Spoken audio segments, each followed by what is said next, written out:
And we are back. We got a 5-game slate to talk about here on Saturday. Welcome, guys. My name is DK.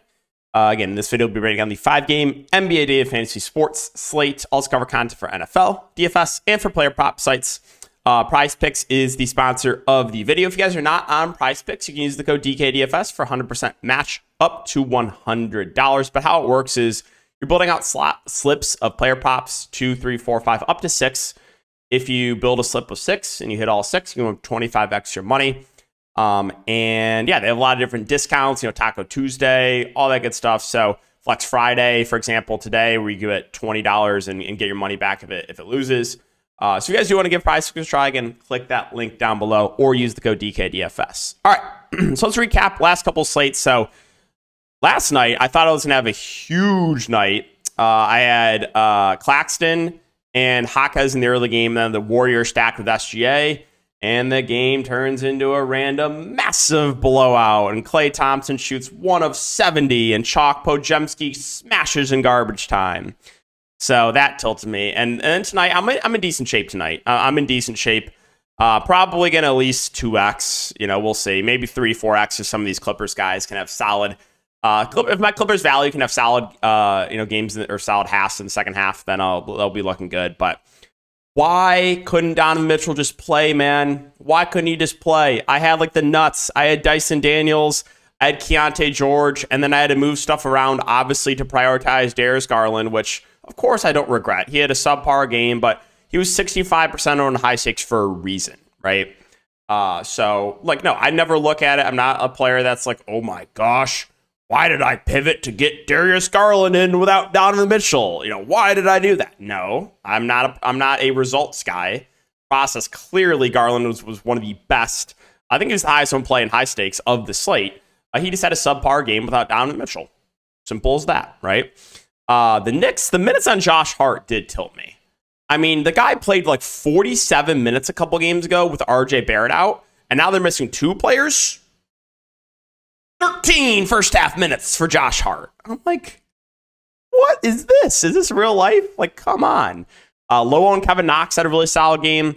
Jokic was my priority. I was just not fading Nikola Jokic. She went for 80. I mean, the guy's averaging 75 a night. I'm going to find a way to get Jokic in there as long as there's not other spend-ups that are clearly mispriced. So I'm just going to keep prioritizing Jokic if he's going to be sub 13K. Gordon was fine. It was okay. And then again, Clippers value, both on pace for decent games in Powell and Terrence Mann. So right now I'm a few points out of the cash in tournaments. So probably at least 2x. We'll see how it finishes up. But yeah, I thought I was going to have a huge night last night. Didn't.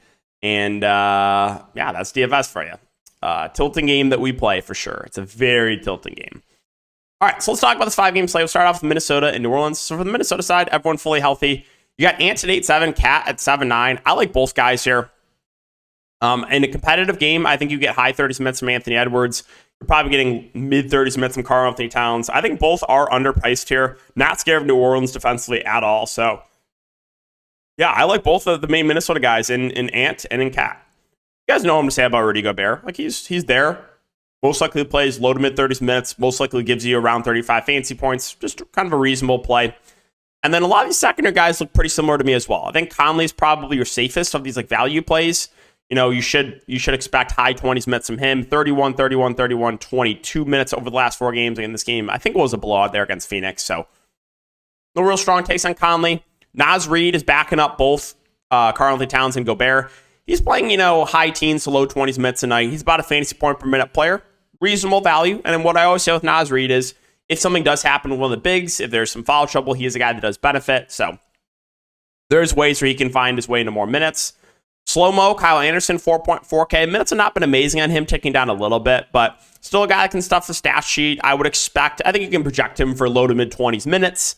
Jaden McDaniels, is a guy that is foul prone, but if he stays out of foul trouble, he is a guy that his range of minutes can vary a bit. If you kind of take a look at recent games, he played 45 minutes here in overtime, 26, 35. So he's one of the guys of the value players talked about. I think has the widest range of outcomes. If he's playing really well, he could play 38 minutes. So he's intriguing for that reason of he's a guy that can play a lot if Minnesota wants to, right? They can play him a lot. NAW, 3.7K. Probably not necessary. I don't think he plays enough for me to consider him. I mean, maybe like 15 to 20 minutes. You'll probably get a little bit of Shake Milton in the rotation as well. Talk about New Orleans. So again, what I'm tilted about is I've been really high in Dyson Daniels over the last couple slates. Daniels smashed tonight at no ownership. I played him here. He was smashing in the game, turned to a random massive blowout. But I mean, Daniels is a guy that's starting to kind of turn the corner, right? He's a young player. What, second year guy or third year guy? I forget. I think he's second year. But without CJ McCollum, he's got the ball in his hands a good amount. He's a guy that can stuff a stat sheet. I mean, this guy won me a tournament in the summer league. I played him at no ownership. He won for 50 bombs. I do have a soft spot for Dyson Daniels. But yeah, I like him again here. Like he's a guy that has a relatively high floor. I think he's going to play 30 plus minutes. I like Daniels. Ingram and Zion in a competitive game. You should see big minutes. Like the game tonight, Ingram played 38 minutes. Zion Williams played 33. Zion Williamson, both solid options. JV, like you don't know what you're going to get from him minutes wise. I mean, he played 34 minutes tonight, so obviously he smashed. But there's games where he plays like 20 minutes. So it's just the same thing every single time with Jonas Valanciunas of the minutes are all over the place. They fluctuate. But he's a good point per minute guy. And when you get the game where he plays a lot, like tonight, he can break the slate. Herbert Jones, 6K, should see decent minutes, reasonable option. Hawkins will place him off the bench. Again, his production's all over the place. I haven't got him right once this season, Jordan Hawkins. I did want to mention Najee Marshall, 21 and 18 minutes over the last couple games. He's a guy that I think is reasonable. I would think you should expect around that again tomorrow, around high teens to low 20s in minutes. No one else I considered, though, for the Pelicans. Memphis and San Antonio. Now, this team we got to talk about, obviously. This team has been awful, and they're missing Smart. They're missing Tillman. They're missing Kennard. We might get D Rose back, but I don't think he'll play a ton, even if he does. Now, thinking through the starting lineup, my guess is they go Gilliard, Bane, Zaire Williams, Jaren Jackson, and Biyombo. That's what I think happens. Gilliard's been starting. Zaire started earlier. Now Smart's out. I mean, they could throw in like Aldama in the starting lineup, go a bit bigger. But I think they probably go with Gilliard, Bane, Zaire, Triple J, and Biyombo. No, this is a good spot. But, this Memphis team has been really, really bad. But yeah, I like Bane. I like Jaren Jackson. Both have a ceiling. I prefer Bane to Jaren Jackson. Jaren Jackson's going to be unowned because of recent performances. But he is a guy that I do like to play when he's low-owned as opposed to chalk. Because Jaren Jackson, we've seen a couple 50 bombs from him. I'm never going to play this guy, almost never, when he's high owned because of the wide range outcomes. But I have a feeling he's going to be relatively low owned, so that does pique my interest a little bit in tournaments. Now, I do like Biyombo. Only played 23 minutes last game, but that was with Xavier Tillman in. With Xavier Tillman out, previous 3 games, 36, 34, and 30 minutes. That is intriguing for a guy like Biyombo. I think he's a good point per dollar value. Aldama, I don't really know what to do with his minutes. I think a fair projection is low to mid-20s. Which makes him a reasonable play. Now, if he starts, I think you can project him for more minutes. Gilliard's a guy that the minutes have not been amazing on him, but probably tick up a little bit here. I think mid-20s minutes. Again, no real strong takes on him. Zaire Williams, I think, moves in the starting lineup. If he does, I would like him for value. And then you're going to see big minutes for a lot of these bench guys, so they're just so thin. Roddy would be a decent value play. I think Konchar's going to see rotation minutes. D Rose, if he's available, we'll see what the limit is. But, I mean, if he plays 15 minutes, it could make him in play. It's just this team is so shorthanded, and they've been really bad this year.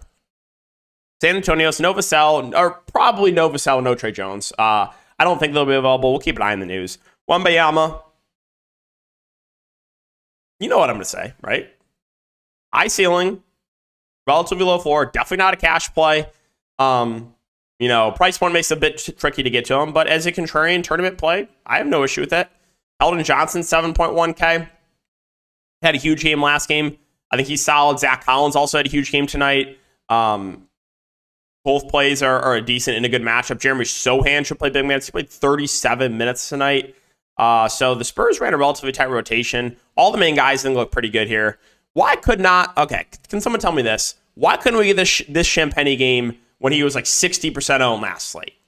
But no, when he's way over-owned, he goes for 7 steals and blocks. But no one plays him tonight, and he goes for 18 fantasy points. It's just and so I said, DFS is such a tilting game, man. It's such a tilting game. Branham, he'll play decent minutes. There's no Trey Jones. Both Branham and Champagny, I think, are okay values. Chatty Osman, the minutes have been ticking down on him. Production's been ticking down, too. He's been struggling. They did go to, I think they played Sandro. I want to say they played, yeah, they did play Sandro Mamouklashvili, I think, over Bassi tonight. or Baskin only played 2 minutes. I'm not sure what happened there if he got injured or whatnot, but Mumu Klishvili got the backup run. Devontae Graham got a DNP tonight. I was keeping an eye on the starting lineup because if Branham would have started, I would have more confidence in Graham. But since Branham came off the bench, there was no real need to play Devontae Graham.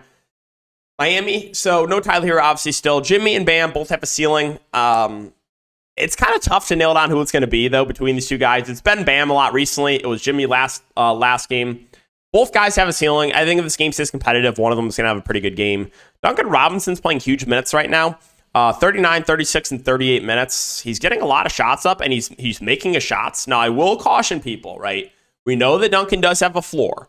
So this one's kind of going to come down to ownership for what I'm going to do with Duncan Robinson. If he's low owned, then yeah, fine firing him up. But if he's going to be relatively popular in the slate, I'm more inclined to fade. Lowry, minutes have not been amazing. Wasn't in foul trouble, still only played 24 minutes last game. That's a little bit concerning. A guy that I do like is Jaime Jaquez. I think he's just established himself as a big part of his rotation, and I think he's legit good.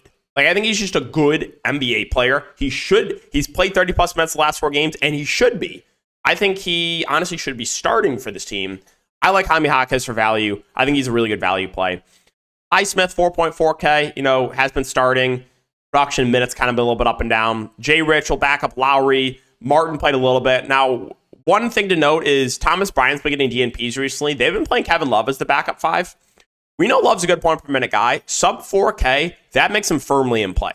Right? If Kevin Love's going to play 15 minutes as the backup center, I think you can project him for at least 15 fancy points. So, yeah, I do have interest in Kevin Love.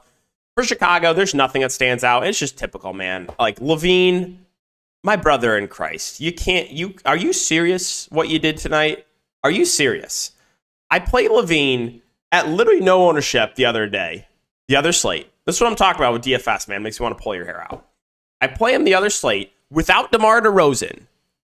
No one clicks him, and the guy is missing dunks. But tonight, the same exact matchup with DeRozan back. 50 bomb for LaVine. A 50 bomb. Yay, Zach! Go, Zach! Woo! One thing to note, Alex Caruso did start over Kobe White. Didn't really see a minutes bump, but did want to note that. I kind of have a tough time getting a lot of these values. Drummond will back up Vooch. We'll play whatever Vooch does not play. He'll be productive when he's on the court. The minutes have not been amazing on Patrick Williams. I don't know if it's necessary to play Torrey Craig on this slate, so just not a ton that I like for Chicago. Dallas and Milwaukee. Luka, 12.2K. Fine. Kyrie at 9K. Fine. But neither stand out, in my opinion, at their respective salaries. I kind of have a tough time getting anyone else. If you think Derek Lively can stay out of foul trouble, I do think he's interesting. But then, he's just all over the place, right? Very foul prone. Minutes kind of up and down. Production's up and down. So another guy that you can consider, but very wide range of outcomes. Derrick Jones Jr., this guy's played well. I still don't buy into Derrick Jones Jr. I don't think I can buy into him at 5.1K. Grant Williams, minutes, kind of this rotation for Dallas. I talk about this I just don't know what's happening, right? Outside of Luka and Kyrie and probably Tim Hardaway, who should see, mid-20s minutes, I just don't know what they want to do with this rotation. The bigs minutes are all over the place. The minutes and Derrick Jones Jr., Grant Williams are all over the place. Josh Green's minutes, sometimes you see some Exum, sometimes you see some Art, Seth Curry. I don't know what Jason Kidd's doing. So I'm probably not going to get to any value plays here for Dallas. For Milwaukee, no Jay Crowder, no Beauchamp. Now, what I wanted to mention here is the rotation. They ran a pretty tight rotation. Basically played 8 guys tonight. It'll be interesting on a back-to-back. Maybe one of Dame or Lillard sit, or one of Dame or Lillard, one of Dame or Giannis. But if both play, I think, I would give the edge to Giannis over Dame. Dame at 9.8 would be a tough click if Giannis plays. If they both play, I think I prefer Giannis. The price on Bobby Portis feels priced about right. Lopez has had a couple good games in a row, but he's also had 8 blocks in both those games. You can't expect that to continue. Middleton, now it's a back-to-back, so you might see Middleton rest here. If Middleton sits, you probably get more run for Beasley and Connaughton. Connaughton played a lot tonight. I don't think his stats are updated, or they are. Yeah, he played 31 minutes tonight. Beasley, I want to say, played good minutes too. So, yeah, Beasley and Connaughton will both be interesting values, especially if they sit Middleton, because they ran a pretty tight rotation tonight. And finally, Oklahoma City and Golden State. So we get to run this game back. Yay. Well, SGA 10-5. On pace earlier in the game, and the game turned into a massive blowout. He also got in foul trouble. But yeah, I like the ceiling here in SGA. Chet, good tournament play, has the ceiling. The minutes are not really kind of a little bit frustrating for him, though. Giddey, Jalen Williams, just secondary plays for me. Giddey 7-2, Jalen Williams 6-1. Dort's a secondary option. Keep an eye on Case and Wallace news. You might not think this is huge, but he's been a pretty big part of this rotation. If he misses, I think more minutes for Isaiah Joe, more minutes for a guy like Misic, who I wanted to mention, 19 and 21 minutes over the last couple games. He could be an interesting punt play at 3.2K. There's no Case and Wallace. I mentioned Joe in the live stream, how I liked him for tournaments. He smashed, but again, I think he shot like 7 of 7 from 3. So you can't expect that again. Kendrick Williams, most likely see mid-teens minutes. And then, yeah, if there's no Case and Wallace, you probably get like Trey Mann dusted off. That would be my guess. But let's finish up with Golden State. Kind of hoping Steph Curry plays, man. So I just wanted to deal with this value for Golden State. But Golden State misses. Yes, this team looks really good again. Chris Paul, 7.3K, would be a really good play. Should see mid-30s minutes. Klay Thompson, no one would click him. Price is up. Shot 1 of 10, busting at massive ownership last slate. Again, and I talked about this with the prop market, with DFS, you have to have short-term memory. Now, I do think Klay's washed up, and it's an ownership versus chances of success game, DFS. If Klay is going to be relatively popular tomorrow, if Steph misses, then yeah, I don't think it's necessary. But I have a feeling if Steph Curry's out, no one's going to click Klay after last game. And if no one clicks him, then I have more interest in him for tournaments. The same thing with like prop betting. People, oh, this guy's banned. No one's ever banned. Never ban anyone. I don't care if a player burns me 10 times. If there's value in the player, I'm going to go back to them 11 times. Same with DFS. I don't care how many times the guys burn me. If I think he's a good tournament play for whatever reason, I'm going to play him. You cannot think like that. You cannot think, oh, this player's banned. You can't play this guy. No. Everything, for example, if Klay's going to be, let's just say Klay's going to be like 5% tomorrow without Steph Curry, then I'm going to probably play him. Right? I think I agree. Klay's not the same player. Not who he used to be. He's kind of washed up, but if he's going to be like really, really low owned, then yeah, I'm going to buy in. Right? And then, yeah, if there's no Steph Curry, you just get more run for kind of everyone, more usage for Wiggins, who had a decent game last game. Kuminga started last game. If he starts again, would like him. Podziemski would be in the rotation, and we'll see decent minutes. But again, he kind of smashed in garbage time to bail out the droolers. Saric and Looney, they're going to split the center position, most likely. Both would be reasonable options. With Gary Payton out, if there's no Steph Curry, I think you can expect pretty decent minutes from Moses Moody. He played 23 minutes last game. And then you probably see a little bit of Jackson Davis and Kojo in the rotation. Now, if Steph Curry's in, then it changes like everything. Then Chris Paul and Klay Thompson kind of out of play for me. No one else would really stand out. I think the front court would still be playable in guys like Saric and Looney. I'll be interested to see what they do with the starting lineup. Like, if they keep Kuminga in the starting lineup, like, I don't think they would want to start Steph and Chris Paul together. So they probably would go like Steph, Klay, Wiggins, one of Sarge, Looney, and then, yeah, Kuminga. So if like Kuminga stays in the starting lineup, he's a guy I would like at 4.9K for sure. He had a good game last game in 27 minutes. So we'll keep an eye on the Golden State news and the starting lineup. The good thing about the slate is all the games lock within an hour and a half. So there's no like one standalone late game or anything like that. But yeah, guys, that'll wrap up the video. As always, if you do enjoy, make sure to like, subscribe, hit the notification bell. Also, forgot to say, we did finally hit 20K subscribers. Can't thank you guys enough. Wild to think about. So I just want to give you guys a big shout out. Thank you again to everyone who has been with me along this journey. I mean, 5+ years now, and a lot of you have been with me since 2018, 2019. But if you're a newer subscriber, thank you as well. And yeah, we'll see you guys all in the next video.